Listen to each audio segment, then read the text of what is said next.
বাঙালি খানায় সবাইকে স্বাগত জানাই।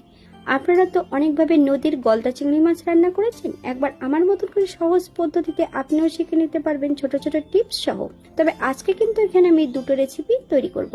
গলদা চিংড়ি মাছের মালাইকারি এবং সঙ্গে রয়েছে ঘি ভাত বা সাদা পোলাও। সাদা পোলাও করতে কি কি লাগছে সেটাও আপনাদের সহজ পদ্ধতিতে দেখিয়ে দেব। তবে এখানে আমি এত কম মশলা দিয়ে কিভাবে চিংড়ি মাছের মালাইকারি রান্না করলাম, চলুন সেটা একবার দেখে নেওয়া যাক ভিডিওর মাধ্যমে। আশা করছি আজকের ভিডিওটি ভালো লাগবে। সকল বন্ধুদের কাছে অনুরোধ করছি সম্পূর্ণ ভিডিওটি দেখার।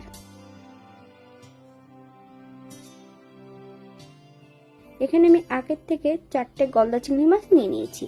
তবে চিংড়ি মাছগুলো কিন্তু নদীর চিংড়ি মাছগুলো দেখতে কিন্তু একটু সাদাসে হয়।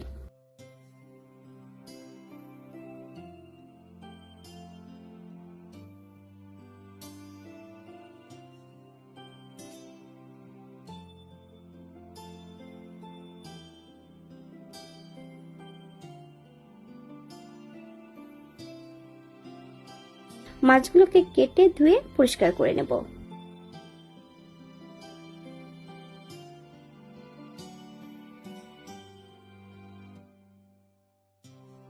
সম্পূর্ণ মাছগুলো কিন্তু আমি কেটে ধুয়ে পরিষ্কার করে নিয়েছি। আপনারা আপনাদের পছন্দ মতন মাছগুলো কেটে ধুয়ে পরিষ্কার করে নিতে পারেন।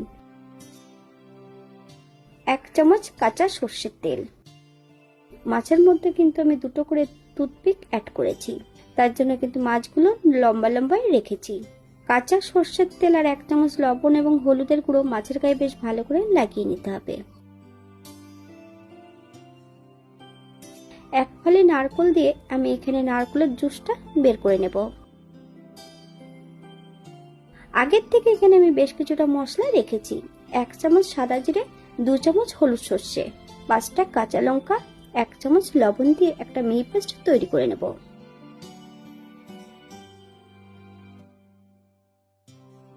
আগের থেকে বেশ কিছুটা পোস্ত গোটা রেখেছি, এখান থেকে আমি অর্ধেকটা পোস্ত পেস্ট করে অ্যাড করে নেব।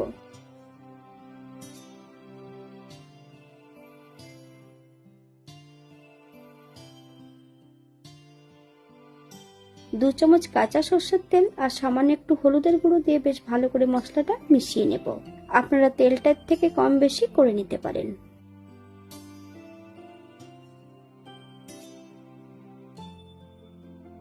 সম্পূর্ণ মশলার মিশ্রণটা মাছের মধ্যে অ্যাড করে দিতে হবে। ভালো করে বেশ মাছের গায়ে লাগিয়ে নিতে হবে। 20 থেকে 25 মিনিটের জন্য মাছগুলোকে রেস্টে রেখে দিতে হবে। তবে নরমালে রেখে দিলেই হবে।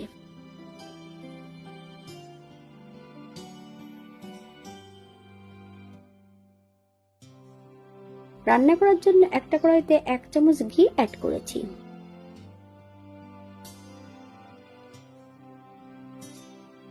ঘি কিন্তু আমি হালকা আঁচে গরম করে নেব। গ্যাসের ফ্লেমটা কিন্তু একদম লোতে রাখতে হবে।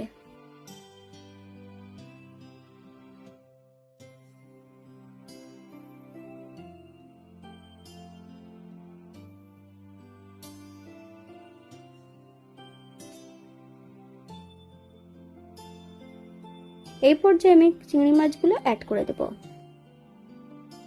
বাঙালি রান্না ঘরোয়া উপকরণ দিয়ে আপনাদের যদি রান্নাগুলো পছন্দ হয় তাহলে চ্যানেলটি সাবস্ক্রাইব করে দিয়ে পাশে থাকবেন। পাশে থাকা বেলটি বাজিয়ে দেবেন, নইলে নিত্য নতুন রান্নার নোটিফিকেশন পাবেন না।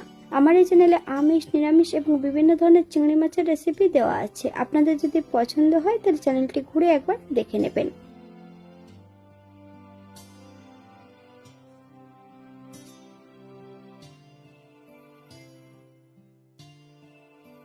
দু মিনিটের মতন আমি মাছগুলোকে উল্টি পাল্টি ভেজে নিয়েছি।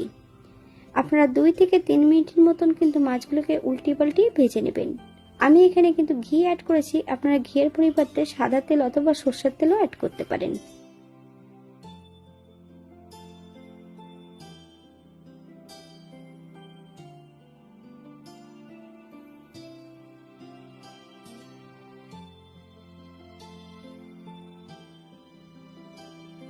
এই পর্যায়ে যে মাছের গ্রেভিটা আছে সম্পূর্ণ গ্রেভিটা অ্যাড করে দেব। তবে গ্যাসের ফ্লেমটা কিন্তু লোতে রাখা আছে।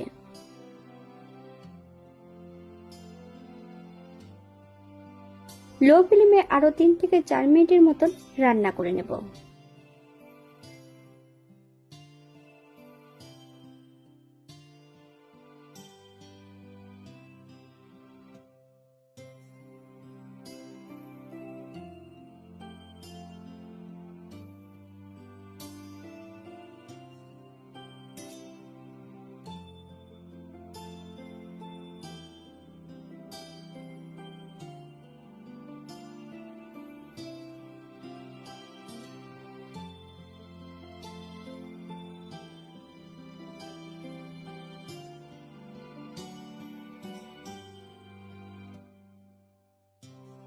গ্যাসের ফ্লেমটা লোতে রেখে 1 কাপ নারকেলের জুস অ্যাড করব।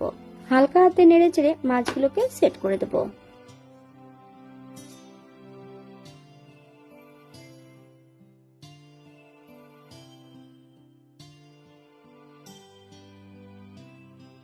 মাছগুলোর সাইজ বড় আছে বলে এখানে কিন্তু আমি আরো একটু নারকেলের জুসটা অ্যাড করছি। আপনারা যদি পছন্দ করেন তাহলে পরিমাণে বাড়িয়ে দিতে পারেন।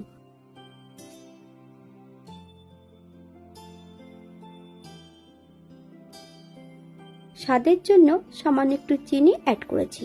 আপনারা যদি পছন্দ করেন তাহলে পরিমাণে বাড়িয়ে দিতে পারেন।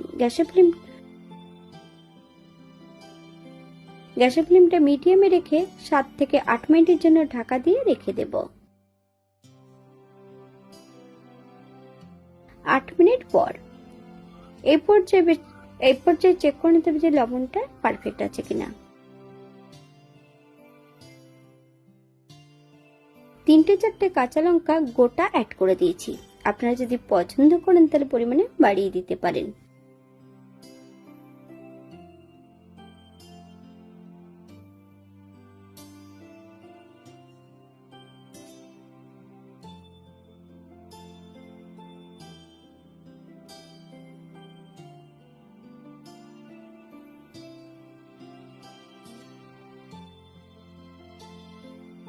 হাফ চামচ গরম মশলা গুঁড়ো, 1 চামচ ঘি। আপনারা যদি পছন্দ করেন তাহলে পরিমাণে বাড়িয়ে দিতে পারেন। গ্যাসের ফ্লেমটা অফ করে দিয়ে 5 মিনিটের জন্য স্ট্যান্ডিং টাইম দেব, তারপর সার্ভ করব।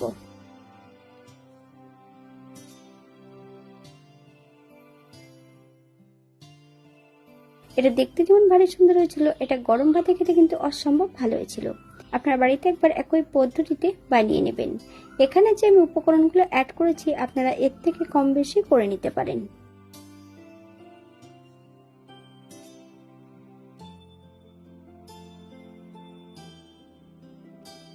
আজকের দ্বিতীয় রান্না ঘি ভাত। ঘি ভাত কি করে করবো চলুন সেটা একবার দেখে নেওয়া যাক ভিডিওর মাধ্যমে।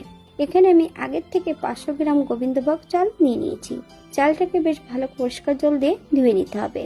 ধুয়ে নেবার পরে কিন্তু চালের উপরে কিন্তু আমি 1 কট জল অ্যাড করেছি।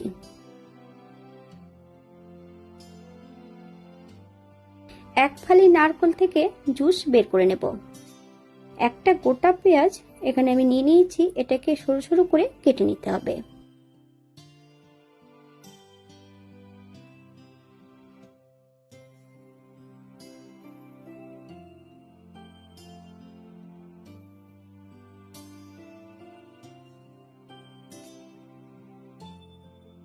কড়ার মধ্যে সম্পূর্ণ চালগুলো অ্যাড করে দিয়েছি। তবে চালগুলো কিন্তু 2 থেকে 3 ঘন্টা মতন ভিজিয়ে রাখলে ভালো হয়। আমি চালের কিন্তু জলটা বেশ ভালো করে ঝরিয়ে নিয়ে চালগুলো কিন্তু কড়াইতে অ্যাড করেছি।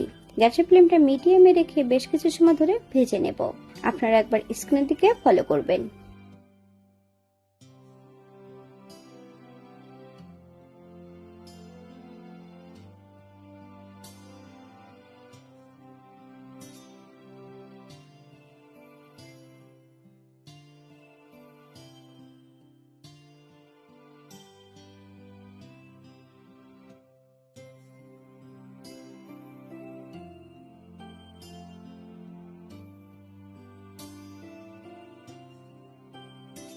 চালগুলো ভাজা হতে থাক।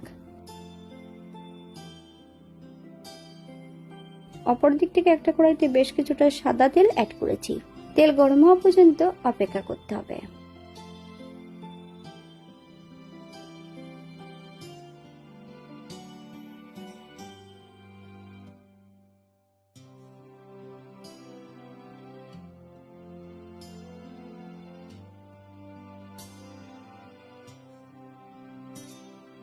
আগের থেকে কেটে রাখা সম্পূর্ণ পেঁয়াজের টুকরোগুলো অ্যাড করে দেব।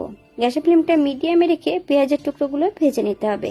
বেশি লালচে করে কিন্তু পেঁয়াজের টুকরোগুলো ভাজার প্রয়োজন নেই।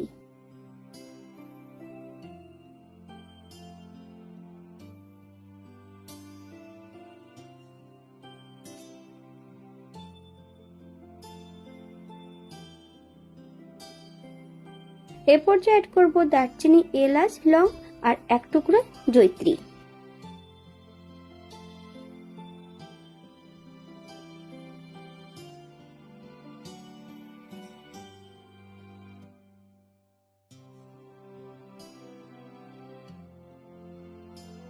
দুটো তেজপাতা ফালি দিয়ে অ্যাড করেছি, 1 মুঠ কিশমিশ।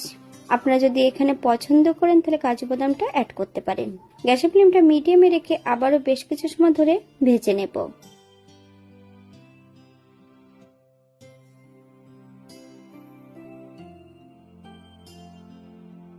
2 চামচ ঘি, আপনারা যদি পছন্দ করেন তাহলে পরিমাণে বাড়িয়ে দিতে পারেন।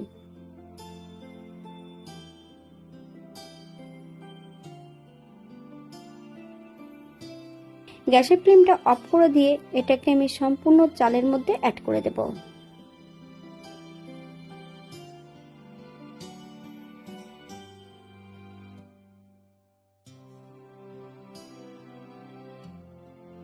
অপর দিক থেকে যে কড়াইতে চাল ভাজা হচ্ছে সেটার মধ্যে আমি এগুলো অ্যাড করে দেব।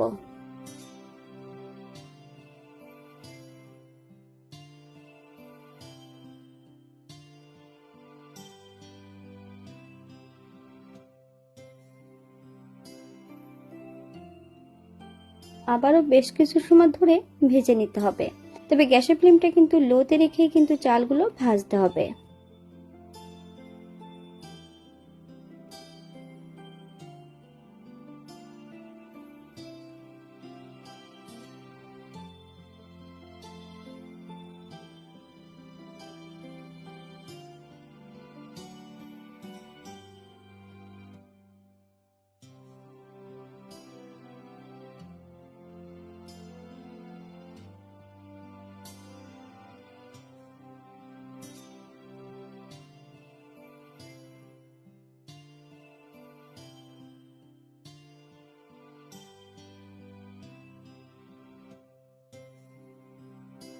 চাল কিভাবে ভাজা হয়েছে সেটা বুঝবেন কিভাবে, যে কড়াইতে যতক্ষণ লেগে থাকবে ততক্ষণ কিন্তু চালটা ভাজা হবে না। কড়াই থেকে যখন চালটা ছেড়ে দেবে তখনই বুঝে নিতে হবে যে চালগুলো ভাজা হয়ে গেছে।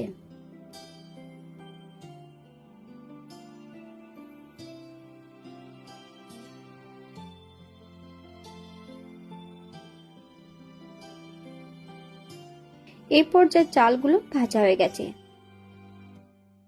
তবে জলটা কিন্তু গরম হতে হবে। 500 চালের জন্য এখানে আমি 750 গ্রাম জল আর 250 গ্রাম নারকেলের দুধ অ্যাড করেছি।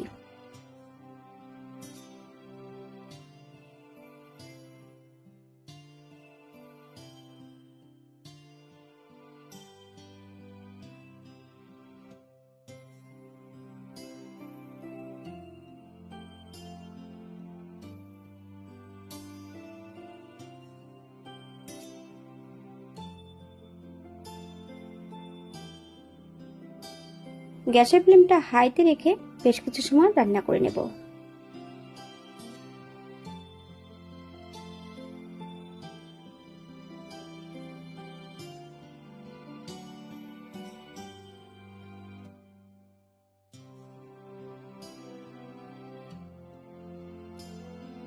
এই পর্যায়ে আমি গ্যাসের ফ্লেমটা মিডিয়ামে রাখবো। যাদের ভাতটা মনে হয় যেন একটার সঙ্গে একটা লেগে যাচ্ছে তারা এখানে 2 চামচ ঘি, পরিমাণ মতন চিনি অ্যাড করতে পারেন, তাহলে কিন্তু একটার সঙ্গে একটা ভাত কখনোই লেগে যাবে না।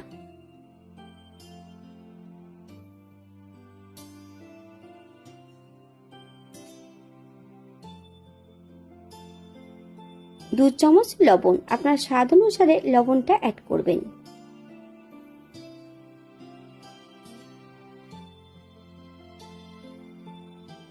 এই পর্যায়ে আমি গ্যাসের ফ্লেমটা একদম লো করে দেব। আরো 7 থেকে 8 মিনিটের জন্য রান্না করে নিতে হবে।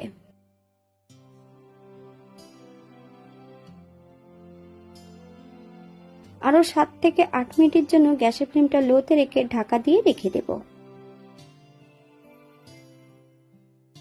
এই পর্যায়ে একবার চেক করে নিতে হবে যে ভাতটা সেদ্ধ হয়েছে কিনা। 1 চামচ ঘি, আপনারা যদি পছন্দ করেন তাহলে পরিমাণে বাড়িয়ে দিতে পারেন। গ্যাসের ফ্লেমটা একদম লোতে আবারও আমি 7 থেকে 8 মিনিটের মতন রেখে দেব। ঢাকা খুলে কিন্তু মাঝে মাঝে একটু নেড়ে চেড়ে দেখতে হবে যাতে কড়াইয়ের নিচটাতে লেগে না যায়। এই পর্যায়ে আমি গ্যাসের ফ্লেমটা অফ করে দেব। 5 মিনিটের জন্য স্ট্যান্ডিং টাইম দেব, তারপর সার্ভ করব।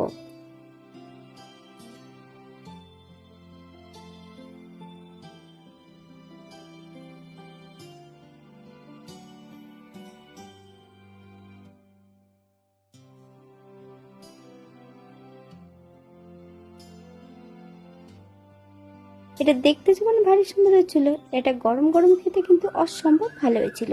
আপনারা বাড়িতে একবার একই পদ্ধতিতে বানিয়ে নেবেন।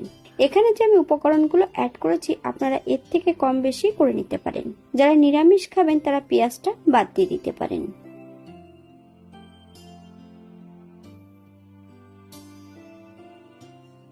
পাঁচশো গ্রাম চালের জন্য কিন্তু 1 লিটার জল প্রয়োজন। আপনারা এর থেকে 500 গ্রাম চালের জন্য 1 লিটার জল আমি এখানে ব্যবহার করেছি। 1 লিটার জল আর দুধ আমি এখানে ব্যবহার করেছি। আপনাদের এর থেকে কম বেশি লাগতে পারে। আজকের ভিডিওটি এই পর্যন্ত। সবাই সুস্থ থাকবেন, ভালো থাকবেন। অন্যদিন নতুন রেসিপি নিয়ে আপনাদের সামনে আবার আমি হাজির হব। নতুন ও পুরনো সকল বন্ধুদের অসংখ্য ধন্যবাদ ভিডিওটি দেখার জন্য। হাতে যদি সময় থাকে তাহলে একটা লাইক, কমেন্ট, শেয়ার করবেন।